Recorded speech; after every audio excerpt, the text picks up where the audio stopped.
Hello, everyone, and welcome to the Nitty Gritty to Balance podcast. I'm your host, Abigail, and joining us each episode is my mom, Staci, a holistic health coach and intuitive. Each week, we discuss topics through the lens of her work and subspecialties to bring to light the balance in the everyday. So with that, let's bring in the brains behind the balance and get this episode started. Well, hello everyone, and welcome back to another episode of the Nitty Gritty to Balance podcast. We're your hosts, Staci and Abigail. And today we have, I think this is a fun nitty gritty topic, and it's all on why health coaching, why you chose to take on this journey. So a little bit of details about you, and then we're going into just some great aspects of health coaching as well. Yeah, this will just be the journey into kind of why I'm at this point in kind of the purpose path. Yeah. I want to start this episode by saying, how are you today? Oh, I'm well. Thank you. Yes. You look rested. Oh, okay. Well, that's good because it was kind of a late night. We were traveling yesterday, so very good. Well, thank you. You're welcome. Yeah, I feel actually pretty rested. Yeah. You know, we live in Texas. It's hot, but I love the heat. I do well in the heat. So I think that may have some to do with it. I was out in the heat for quite a bit, decent bit yesterday. So it just, I think it kind of rejuvenates me. Yes, I agree. I'm right there with you. Yeah. Yeah, I love the heat. And my husband's definitely someone that steps outside and immediately sweats. And I just am not. And I think of it like, I think he's just so resistant to the heat. He walks outside and he's just, I hate the heat, and it just bubbles out. But I kind of feel like I draw in the heat and I internalize the heat and I welcome the heat.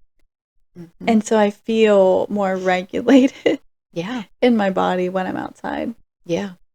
Regardless. Now I'm very resistant to the cold. I mean, I will go outside and I will curse at the sky for being 40 degrees outside.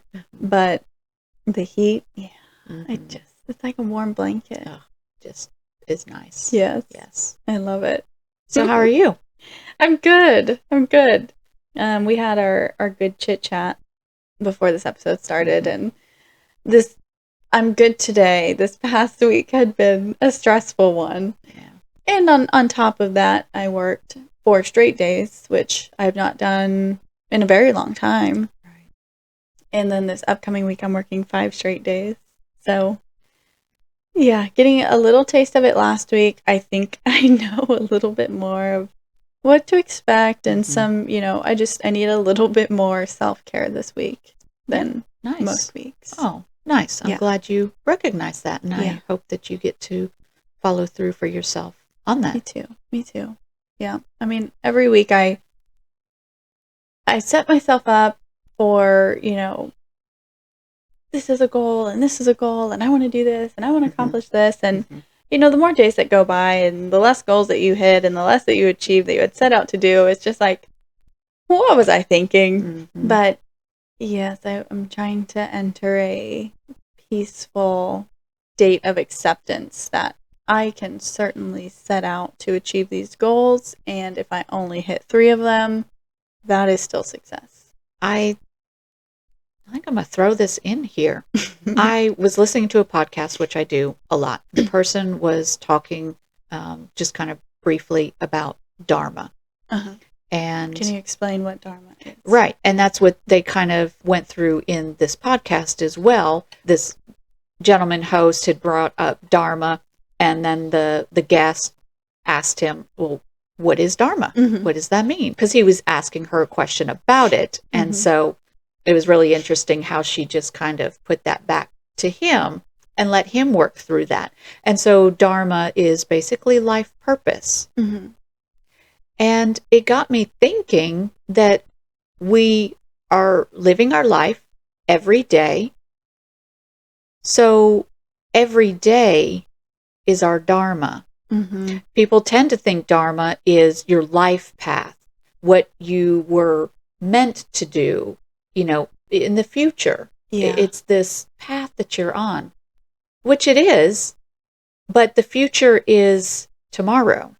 The future is 30 minutes from now. Mm-hmm. So that Dharma follows you every minute of the day. Mm. And so if you can look at it as, what is my Dharma today? What is my life purpose today? It doesn't have to be 3 things. It doesn't have to be 5 things. That your Dharma for today can be, I'm going to love my baby as much as I can today, or I'm going to love myself as much as I can today. Mm-hmm. That's your Dharma. That's your life purpose. Mm-hmm. That was your path for today that's going to get you or keep you on your path tomorrow for your Dharma of tomorrow. Well, that's it. That's all we have to do every day. Every day. Is live that Dharma, your life purpose of the day. And that makes it more fun. It takes the stress away from it, but it also makes you present in today. It doesn't have to be this future thing of 10 years from now. Yeah. And you're struggling to find your Dharma. What's my Dharma? Well, my Dharma is now. My Dharma is today. My Dharma is my conversation with you. Mm-hmm. My Dharma is the interaction that I have with your little one. Yeah. My grandbaby. Yeah. That's my purpose. Mm-hmm. Is to live for the now. Yeah. Yeah. Oh, Mom, I love that. Yeah. Well, let's dive in to health coaching. And let's begin kind of with, sorry, did you want to say something? Well, and I was just going to say, I do more than just health coaching. Yes. And so really, I think this conversation will also kind of probably meander through that, but also should encompass that as well, because there is more to that I've added to the health coaching. Lot. I feel like you do lots. I think health coaching is a great baseline. It is. It's almost like the cup that you just throw everything into. Yeah. Because you do a lot. You really do. You know so much. Well, thank you. I always love picking your brain. Way more to know. And I'm excited to keep learning. And that's something that I've been thinking too, launching this new career path that I am creating all on my own, is that we want to already know everything. Yeah. We want to already be the professional. We want to already be the person that has reached level 10 success. Yeah. But that's not where the fun is. That's not where the grit is. That's not where the character building is. The character building is all in the path of learning more. Well, and this goes right along with perfectionism, is that also is not reality. Yeah. You won't get there. There is no true expert, I'm going to say, because we are continually learning until the moment we are no longer here. Yeah. So to take every moment as something that you can draw knowledge from, you are just meant to accumulate knowledge in just about anything you do. Yep. Continually through life. Don't stop learning. Don't close the mental capacity. Yeah. I love that. Well, I want to begin with, this is kind of fun. I want to start with your earliest memories of diet and nutrition up to kind of where you are today. Okay. That's a very big question. That's a very long story. It is, but we're going to break it down. Okay. And it doesn't necessarily need to be a story, but I think we'll just hit some key points. Okay. So we'll start from the beginning. So your childhood and food, some of your earliest memories around diet.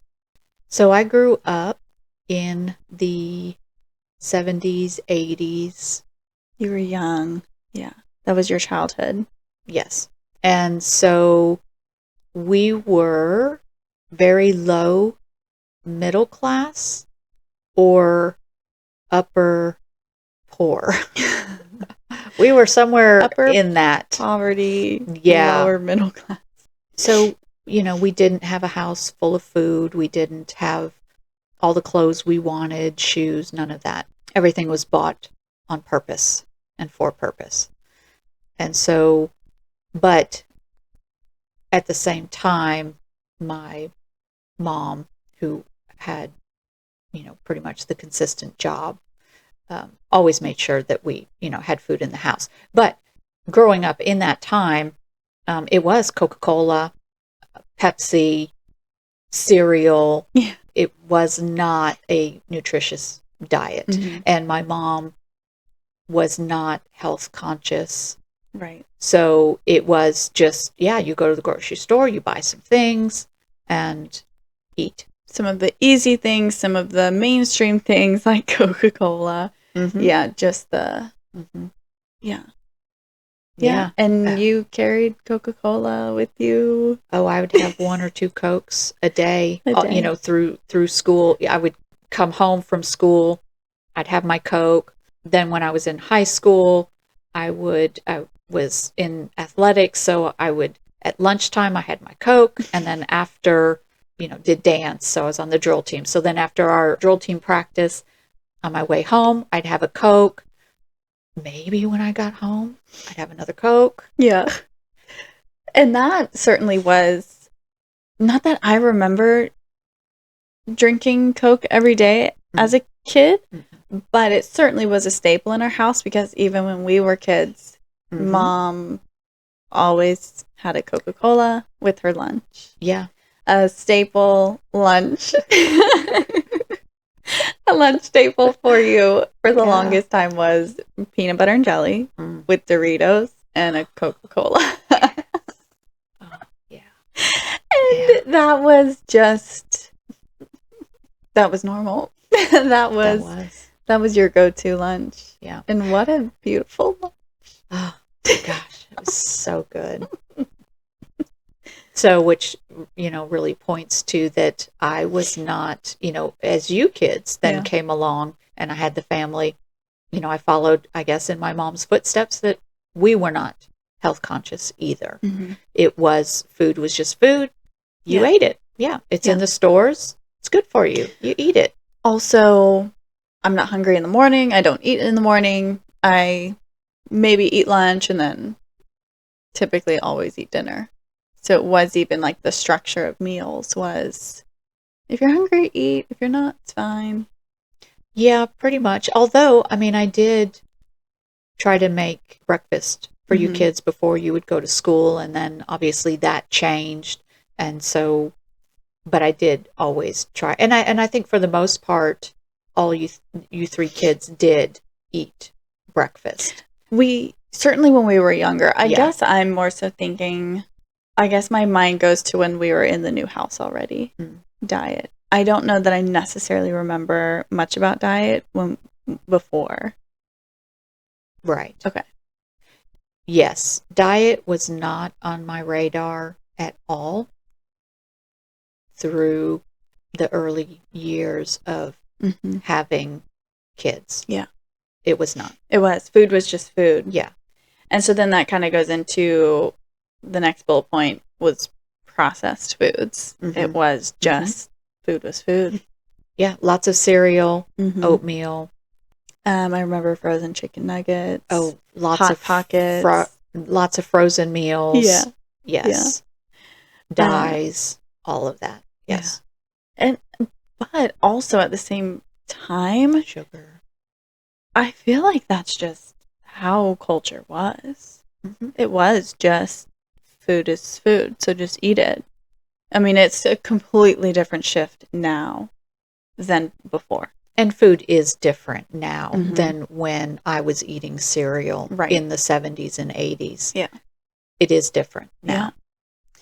Now, when you were growing up, were you a picky eater? Yes. In some things. I loved my carbs. Yeah. I still do. Yeah. I began to be a little more picky with meat growing up, especially fat. But other than that, no, it was just kind of the normal, you know, some meals I didn't like, and then other meals I really liked, but definitely carb oriented. Yeah. Now, one thing about my mom too, and if I had to create a vision board of who my mom was, there would be quite a few cups of coffee. It would probably be coffee themed somehow. So when did you start drinking coffee? Wow. Yeah, I started coffee at about 5 years old. Yeah. I remember being about 5, sitting at the kitchen table, and the sun wasn't even out yet. Because you grew up on a farm. Yeah. Yes. So we had to go a dairy farm. Yeah. We had to go milk cows. Mm-hmm. So we were up before the sun, and 5 years old. That's how my mom, my dad got us going in the morning. Now, I don't remember my other sisters sitting there having coffee, but I was having my little cup of coffee. Wow. And so, I don't recall a time that I didn't have coffee. Yeah. Other than up until recently, you had cut out caffeine. I did. And maybe we can get into that today or another episode. But yeah, I mean, coffee was. Yeah, it means a lot to me. Yes. It's very sacred. It is. It's very comforting. Mm-hmm. Even today, I mean, you have your cup of coffee and you sit in reflection most often. Yeah. Yeah. I love that.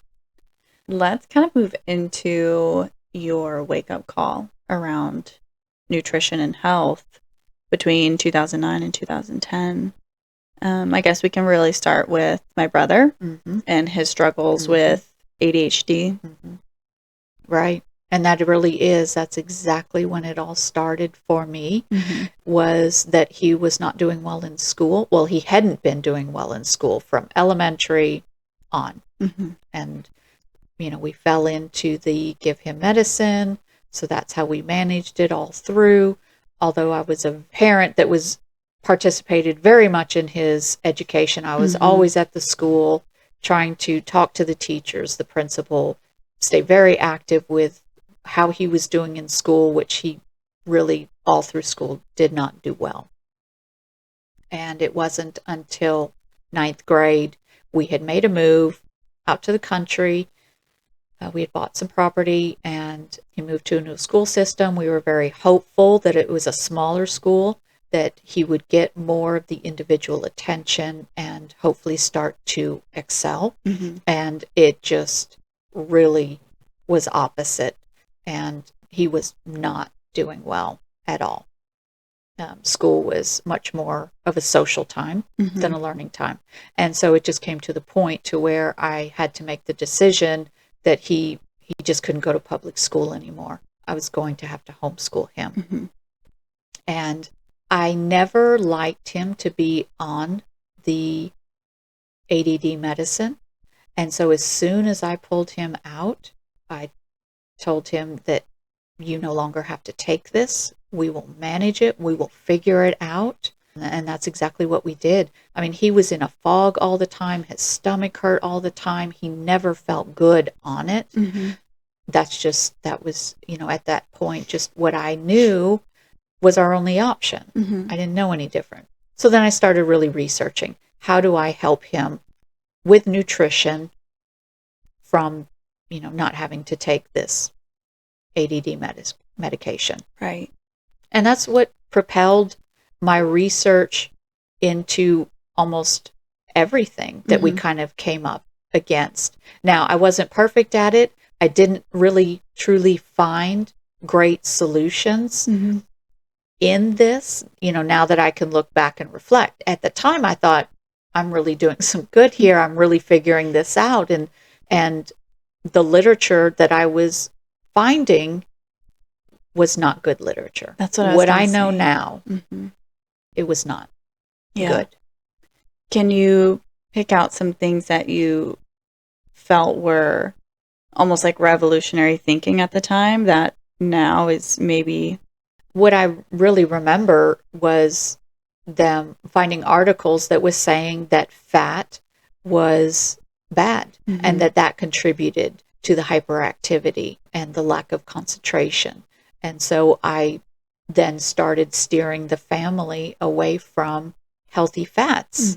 And so I started kind of cooking different and buying different and looking for different fat alternatives and, going to low fat and products like that. And now, knowing that fat fuels the brain, it fuels the body, we need the good fats. I just think, gosh, what I was trying to help, I was going a different direction. Yeah, but I mean, that really is the time frame of the low fat, steering away from red meats. Butter is bad. It was just this, you need low fat, skim milk. Yeah, we changed the butter. That's a really good example. We did. We went to the more processed, hydrogenated oil butters. Yeah. And now being able to reflect and just seeing how awful that was, and some people are still living in that reality that fat is bad. Yeah, not having the full understanding of how important it is and really what it does for our body. Yeah. That fat doesn't make you fat. That is so interesting. Yeah. That is so interesting. Wow. Let's also move into your health and your allergies. Because I remember that being a big... I mean, I was so young at this point that I didn't know what was going on, but I certainly knew Mom was sick. But of course, I didn't have a full grasp on what was going on. Right.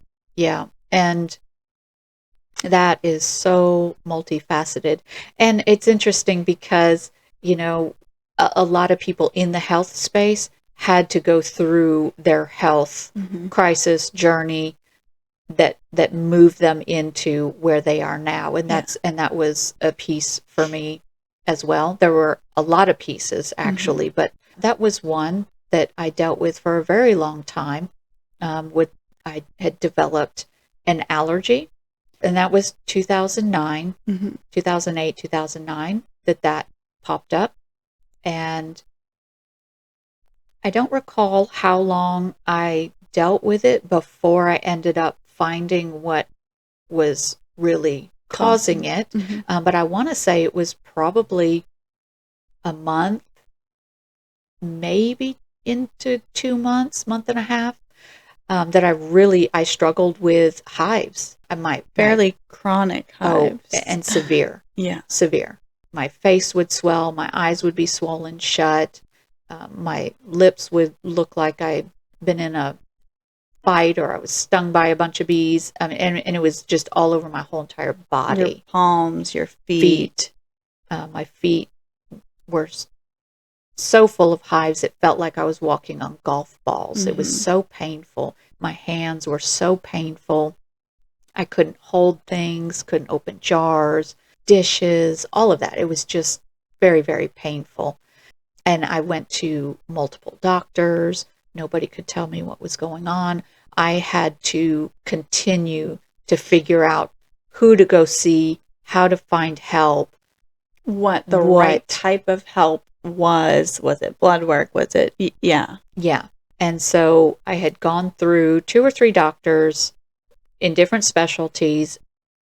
They just were throwing antidepressant pills at me.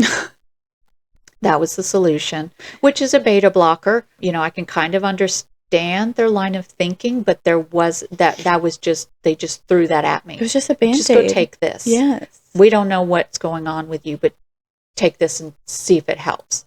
It didn't. And so then I finally I went to an allergist, an allergy clinic. And so then they did the blood work. I think it took 5 to 7 days to get that blood work back. And it turned out that I was allergic to eggs. So dressings, eggs itself, mayonnaise, breakfast items, desserts, pastas, carbs, all the things I loved, desserts. I was consuming this consistently all day, every day, I mean, we would wake up in the morning and eat scrambled eggs. Yeah. Or pancakes or French Waffles. toast. Yeah. I mean, you name it. Yes. It had eggs in it. Mayonnaise, eggs. Yes. It dressings, salad didn't matter. I was eating ranch dressing, had eggs in it.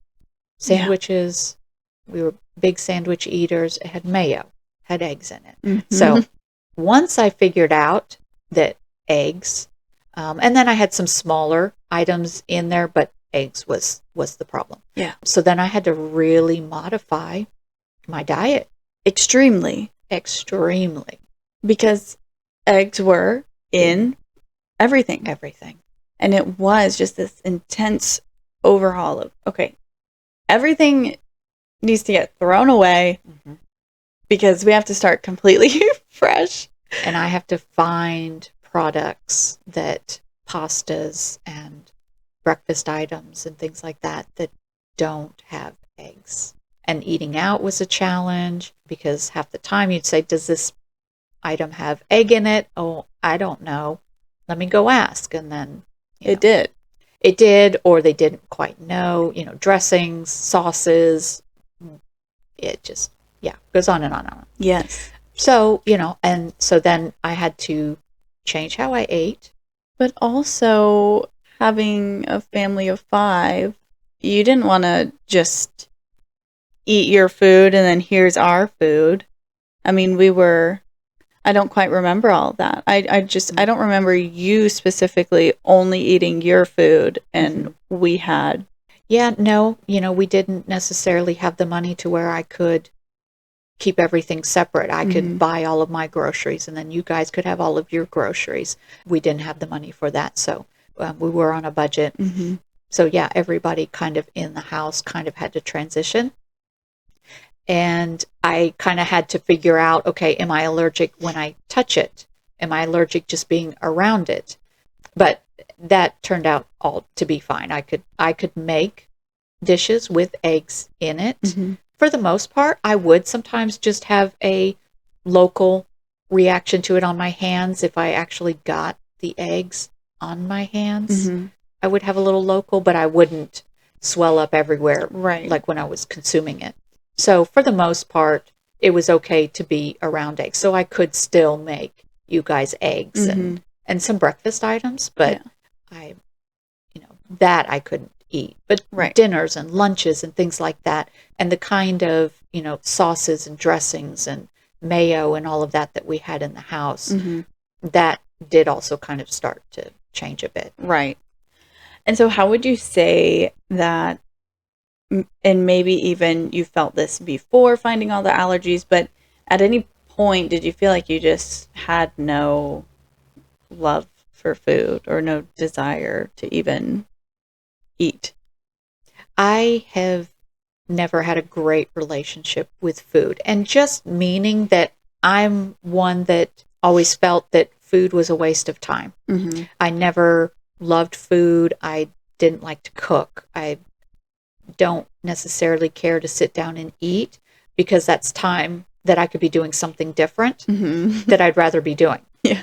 And so it's always been, I can go a whole day and not really eat. I can maybe be a little hungry, but it's okay. It's, I still don't need to eat. Yeah. I'll eat when I'm really hungry or when my body's saying, you got to go eat. So it's been this relationship with food that it really hasn't been important for me. I don't necessarily love it. And it's still, to this day, something that I think about, I work with, and trying to navigate through. Yeah. Which is interesting. Yeah.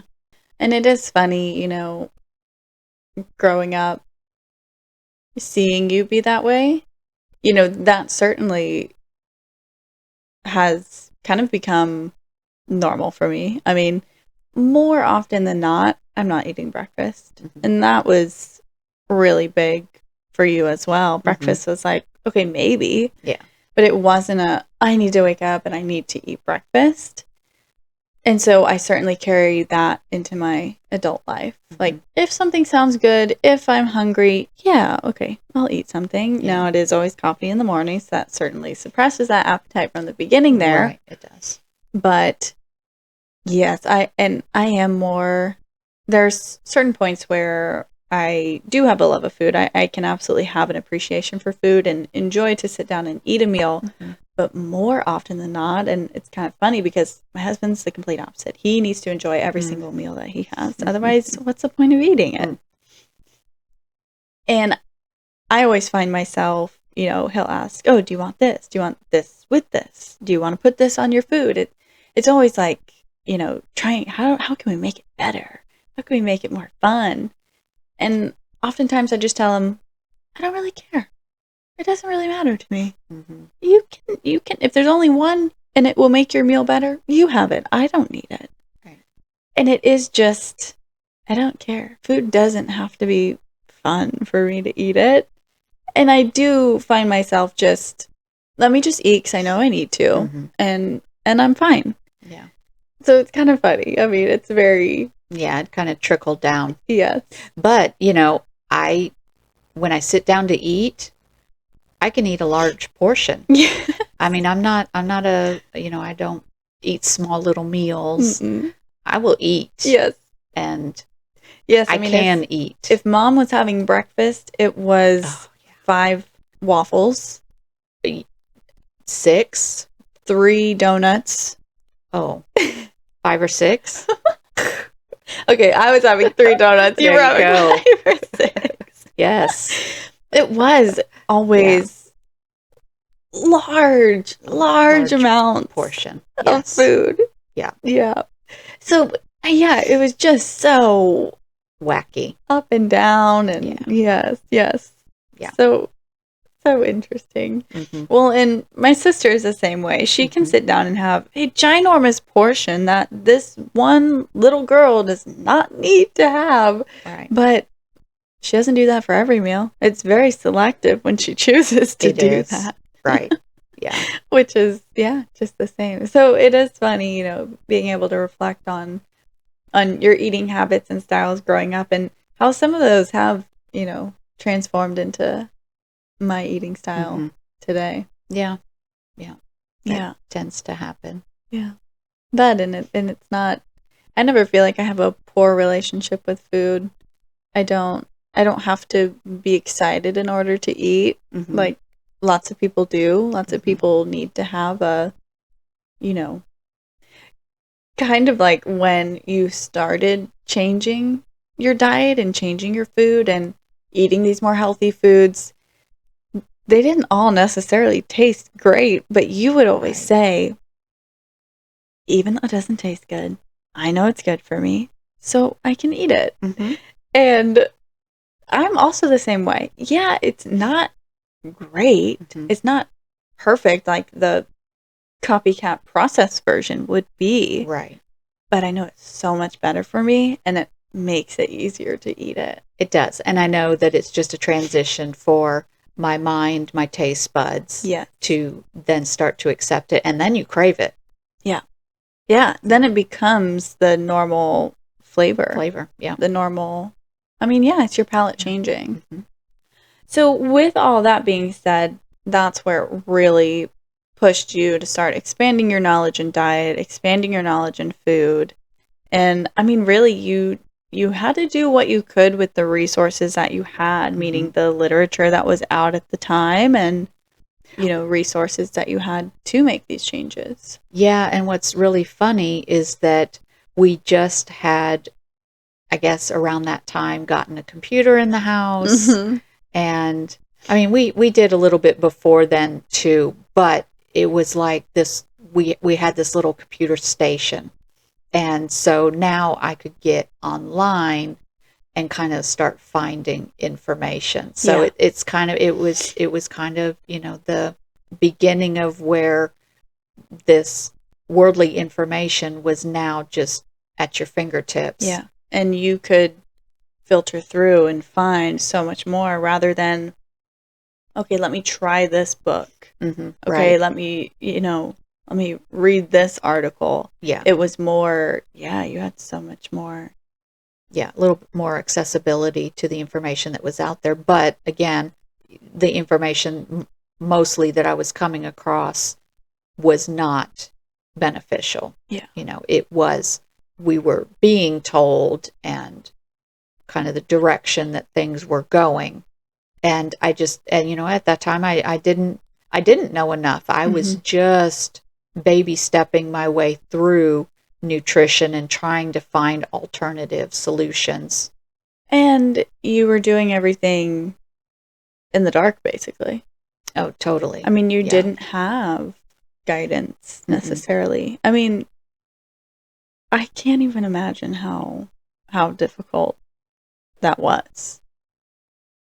Yeah, it was just trying to see what resonated, what made sense, which, again, at the time, it seemed to make sense. But now looking back, it was like, gosh, that was really, misdirected information. Yeah. Which is okay. That's part of the learning process. Part of the journey. Yeah. It is. Yeah. And one thing I want to add in here is that when I was having my hives and having to really change my diet, my mom had came to see me at work one day, and she had been somewhere getting her hair done or something, I don't know, but she came across a dietitian's card, business card. And so she brought that to me, gave that to me.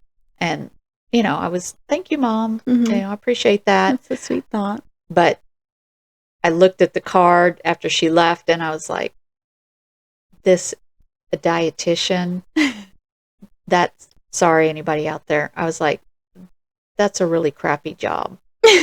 And I feel sorry for anybody who is out there talking about food and being healthy, and because I just didn't have a relationship with food. That was just, gosh, I just thought, oh, what a yucky job to be talking about food. And wow. Here we are. And I think about that all the time, how I just so poo-pooed that. And now look where I'm at. That's too comical. And I never called. But I think I still have that card. I could probably still dig it up. Oh, you should. I should. Yeah. Because see if there's still a dietitian. Right. That is too funny. Yeah. I always kept it just in case. Because you never know. You never know. But yeah, it was, who'd want to do that?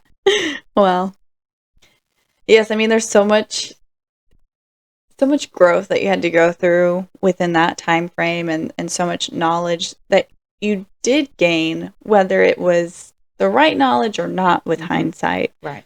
But kind of stepping into this health coaching and that journey, how is your, I guess, love for nutrition, really kind of blossomed into what it is today? Well, and I think that there's also another piece that we're kind of missing here was, there were more health issues in the family with me and with the family that, serious ones. I had a couple scares with potential breast cancer. Thankfully, it wasn't in the numerous times that I had to go get tested. And that's a whole nother story. And then your dad, my husband, had a heart attack.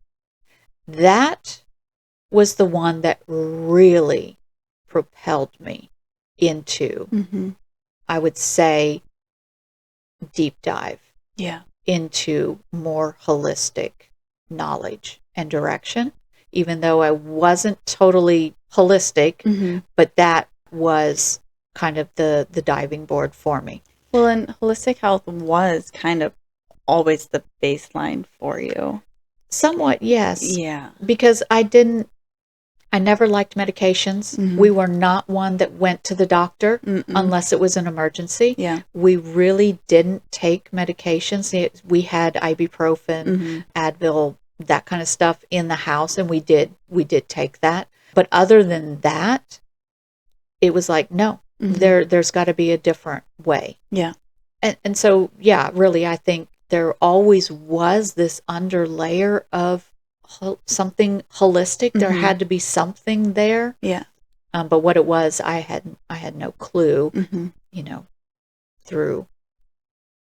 Yeah. But it was those big, intense health scares that just got me deeper and deeper and deeper yeah. into the information and asking questions and becoming more aware. And so after my husband's heart attack at a very early age, that caught us all off guard. Yeah. He was not severely overweight. He had some weight to lose, but he was not, you would not look at him and say, oh, this is an unhealthy man. He was very active in his job. We didn't eat horrible, but we obviously were on the American, standard American diet. But it wasn't horrible though. Yeah. We did a lot of home cooking and things like that. So it really caught us all off guard. But after he came out of the hospital, he was on so many medications. Yeah. And so our goal at that time, being a house of, we really don't want to take medications, was, okay, how do we get you off of these medications? Obviously they're needed right now, but Right. This is not the end all be all. Yes, this is not how we saw our lives, the direction that we were going. And so how do we remedy this, get you off these medications as soon as possible? Our goal was a year. I think within about 6 to 8 months, we had him off of all of his medications. So that one really, really rocket launched. Yes. That intense necessity of learning. Yeah, absolutely. Let's talk about realizing a little bit more that food was kind of just one piece of the puzzle. Yes. Very, very glad that you brought this in, because that's been kind of just this little thing sitting on my shoulder the whole time while we're having this conversation. Not to jump the gun. Is that food was just a small portion of all of this. Yeah. And so is something that I am understanding. I'm still learning, have so much to learn. And that's kind of where my business has evolved into. And, I was doing the health coaching and realized that there's more. And that's where 4 Bodies came about, was because it is the mental health. It is the emotional health. It is the physical health. And it is the spiritual health. Energetics. Yeah. Not just religious. It's the energetics. It's our being. Yeah. Who we are. And yeah, it's not just that input output of food that we eat, go on about your day. Yeah. It is, it is just one piece. That is just a fourth of the pie. Yeah. There's so much more. And then learning all of that, where ultimately did this decision to help others come from? And that's so interesting, because when I was in 5th grade, I remember being so sure that I was going to be a physical therapist. I had made up my mind by 5th grade that I was going to be a physical therapist. Oh. And so I already knew in 5th grade that I was going to help people. And I never had the guidance to get me there. I was so lost in college, and how I didn't stay on that path, because I kept that belief all through. Yeah. That was what I was going to be. And then how I lost that once I stepped into college and started, creating my career plan. Biology was what I was going for. That was most of my courses. But how I lost physical therapy in that, I have no clue. I just Well. didn't have the guidance Mm-hmm. of, okay, this is what you need to be taking in order to get you in that direction. Yeah. So it really fell to the wayside. Right. I then ended up, getting married, having kids, staying at home. I didn't have a career. Kids were my life. You had more consistently done veterinarian work. Yes. Yeah. For how many years? In total, probably around 7. Mm-hmm. 5 of those years was emergency Mm-hmm. veterinary medicine. But then stepping away from that, being a stay-at-home mom and wife and homeschooling the 3 of us, that continued. Yeah. Because we did wildlife rehabilitation. Mm-hmm. So that helping others, it took a detour, Sure. But it was Sure. helping animals Yeah. for so many years. Yeah. So many years. That's very true. Yeah. Yeah. And I mean, what a core point of my childhood that was. Mm-hmm. Yeah. So even to see, or even to hear you say you lost that aspect of wanting to help others, you still were doing that in a fairly big way. Yeah, that's very true. I didn't look at it that way. But yeah, I still was in the space of helping. Mm-hmm. Yeah. And then even, us growing up, you were coach on my dancing team when there needed to be one. You stepped up and you helped all of us, continue our dance team and competitions, and you helped us through that. And then once that was over, years down the line, my sister's horse drill team, came up and somebody needed to lead the group and you put yourself in there. And it just always kind of felt like, you were still just always there helping. Yeah. Everyone. Helping, guiding. Yeah. Figuring things out. Yeah. Yeah. I did. I was pretty much always trying to put myself, I enjoyed being in those roles, even as stressful as they really were. Yeah. Being in as them. Busy as they were. Yeah. As much planning as they all took. Yeah. It just felt right. It always felt natural that was a space that I was supposed to be in. Yeah, absolutely. Mm-hmm. But then that kind of brings us in to tie everything together and where it all comes together. And so you had mentioned that briefly as, it really ties into your understanding of the 4 bodies is really what makes up our health. Yes. And it is the mental, physical, emotional, and spiritual aspects of every single one of us. Yeah. And while this podcast was really focused around food, it is a big part. Mm-hmm. And it's one of the first pieces, I feel like, that we can really change to start to notice positive effects on our lives. Yes. If you're just focusing on nutrition, and that's why I feel that a lot of people are just not happy. They're not satisfied. They're not finding what they think that they're looking for, because diet and exercise has been so forefront of, you just do this and you're going to feel great and everything's going to be great. And it's not. Yeah. People have been doing that for decades, and it's not. Look where we are. We are getting unhappier, unhealthier, because diet and exercise, the physical, is not the answer. There is more. Yeah. There is the emotional health, the spiritual health, and the mental health. Yeah. You have to address them. You do. And so, your journey kind of really started as addressing the physical, because that's where the alarms were going off. It was your allergies. It was Dad's health. It was my brother's health. Thankfully, my sister and I, we skirted by doing okay. Yeah. But it was the big physical alarms that went off around you that really made you stand up for your family and our health.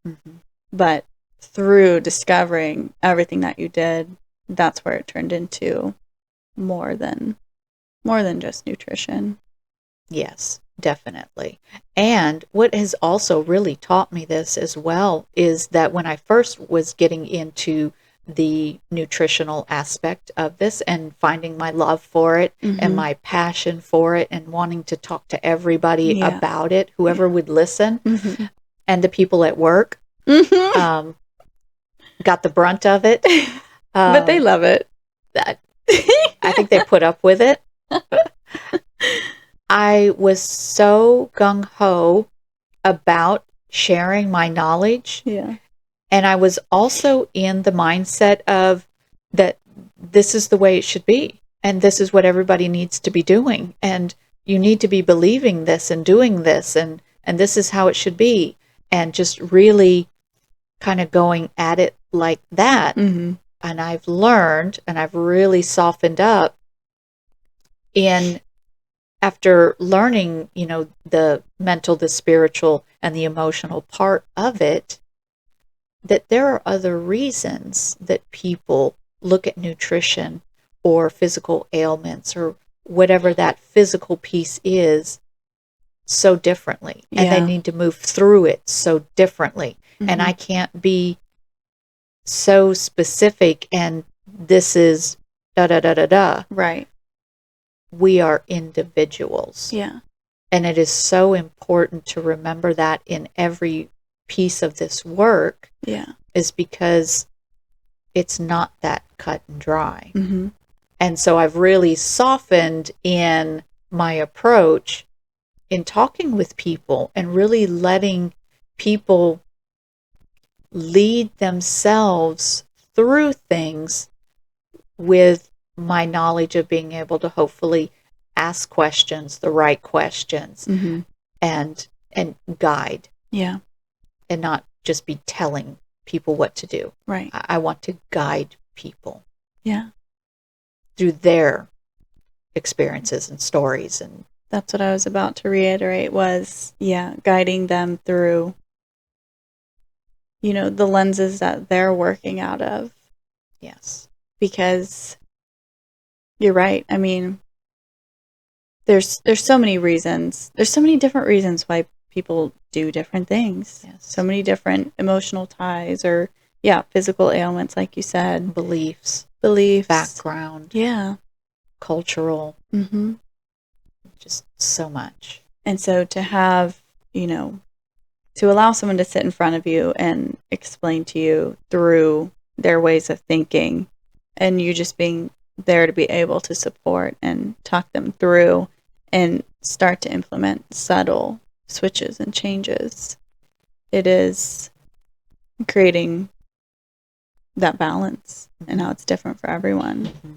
And so what does, after hearing all of that, what would you say balance really means to you? The balance is, I guess, just knowing and understanding the change. I'm so thankful for my path, for what I've been on, for what I've learned, and so thankful for what I continue to learn. And I really learned that, yes, in books and classes and that kind of knowledge, but I learned so much more talking to people. They teach me so much on how to help, how to change things, in my approach or whatever it is. I mean, the balance is just learning to fluidly move through all of this. Yeah. And for each of our episodes, we always want to dig through the nitty gritty, talk about the uncomfortable, talk about the difficult things. And we always want to leave you with feeling hopeful and feeling optimistic and really bringing in the balance of what our topic is today. And I think we have to be able to boil things down to the simplicity that people are, rather than, having a cookie cutter, just implement this, do this in the morning, do this at night, and you'll be on your way. It is kind of just that, there is no one size fits all.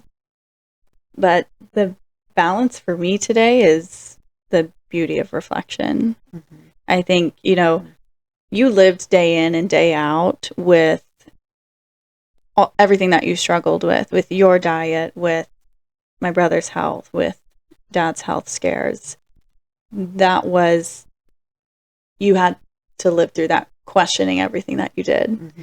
And we really truly wouldn't be able to grasp the intense amount of knowledge that you had to gain without being able to reflect on all these stories and all of these different paths and avenues that you went down, and to what really shaped you into today and into wanting to help other people. You do draw a lot from those personal experiences because they are serious to you.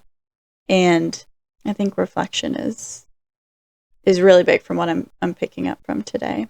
Yeah, and not even that's big to me. It is me. That's true. All of that Yeah. is me. Mm-hmm. And so when I sit with somebody, I can keep that in the back of my mind, that just as I relate to my story, that's where they're coming from. Mm-hmm. They have their story. Yeah. And I can't input my story into theirs. Right. It's not theirs. Yeah. They are an individual. And so, we like to say, come as you are. Mm-hmm. And I truly mean that with anybody that I talk with. Come as you are. Mm-hmm. And that's where we go. Yeah. And because that is you, and that is beautiful and special. Yeah. And that's the balance. Come as you are. Mm-hmm. I love it. Yeah. This was fun. Yeah, I had no where we were going. Yeah. Yeah. There wasn't anything planned on my part. So, yeah, thank you for navigating through all of that. Yeah. Yeah, and it's fun too, always talking to you, and as a kid being on the outside of all of this and not totally knowing what was always going on, and it's interesting to kind of get those little details of maybe where I had no idea even happened growing up. Right.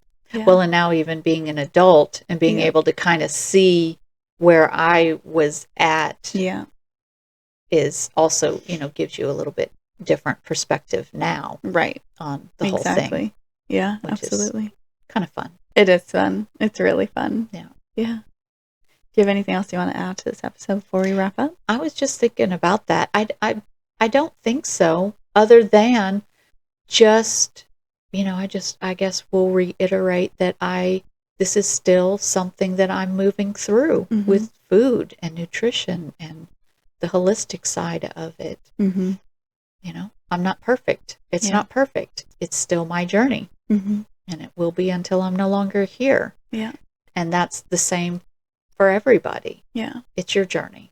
And just to appreciate the journey. Mm-hmm. Because as we said before, we want to just arrive at that end point. And the harsh truth is that there is no end point. Other than when you're no longer here. Yeah. That's it. That's the only end point. Mm-hmm. And so, yes, just embrace yourself and learn. Yeah. Through the nitty gritty. Through the nitty gritty. And you'll find the balance. You will. Somewhere in there. Yep. Yeah. You will. Well, personally, my favorite part of each episode is the end of the episode, because if you're new here, we draw an oracle card at the beginning of every single episode. And we don't look at the card. We just kind of let it sit with us and kind of simmer with our conversation. And we like to read it at the end of the episode to leave our listeners with just one more piece of knowledge. Hopefully a little bit more optimism, following up from our balance. Mm-hmm. Are you ready to read the card? Yeah. I feel like it's been so long since we read a card. And we pulled from, which deck was this? Oh, the Earth Alchemy Oracle deck. And our card today is Diamond Heart Seed Crystal, Golden Age Wisdom, DNA Activation, Lemuria, and Priestess Awakening. Wow. So this card, for all the listeners, has a diamond in the center. It has very earthy tones, water, green. It looks like it's got some hibiscus flowers. It has multiple dolphins jumping around the diamond. And then it's got palm trees with coconuts and a rainbow. So golden age wisdom, to me, that goes along with just our path. And we just get wiser and wiser. Yeah. Hopefully, as we move along our journey. Yeah. Well. And diamonds come about in immense pressure. Mm-hmm. So it's just, it's really just the evolution of moving into something brighter, more beautiful, from maybe some harshness. Yeah. And what would you say that priestess awakening piece comes into today's episode? Well, awakening through your path. Finding the strength. Priestess would be, feminine. So that's emotions. I would say that's tapping in to you and connecting with you. Yeah. Well, yeah, golden age wisdom. I think this fits perfectly our conversation perfectly. Yeah. That's beautiful. Diamond heart seed. It's your heart seed. And that just goes along with, in plain terms, this seed was planted so long ago, and it has just grown and blossomed into what it is today. Yeah, through the compression of the nitty gritty. Yeah. For lack of better words. Yeah. So we always welcome our listeners to sit with the card as well. And what does it mean to you? What pieces really stood out to you? And what do you draw from it? We like for you to contemplate, to reflect, and hopefully it speaks to everyone as well. Yeah, absolutely. I love it. All right. Thank you so much for our chat today. Yeah, thank you. This was a fun episode. If anyone has any questions they'd like to submit, you can always do that through our Instagram. We have at 4 Bodies Healing. Until next time, thank you guys so much for listening, and be well and be balanced. Bye, guys. Bye. Thank you for listening. This episode is for educational purposes only. The information is not intended to give medical advice or therapy. Please consult with a licensed healthcare provider before making any changes to your health regimen. Also know that you are responsible for your life choices and circumstances. Until next time, be well and be balanced. Bye. Bye.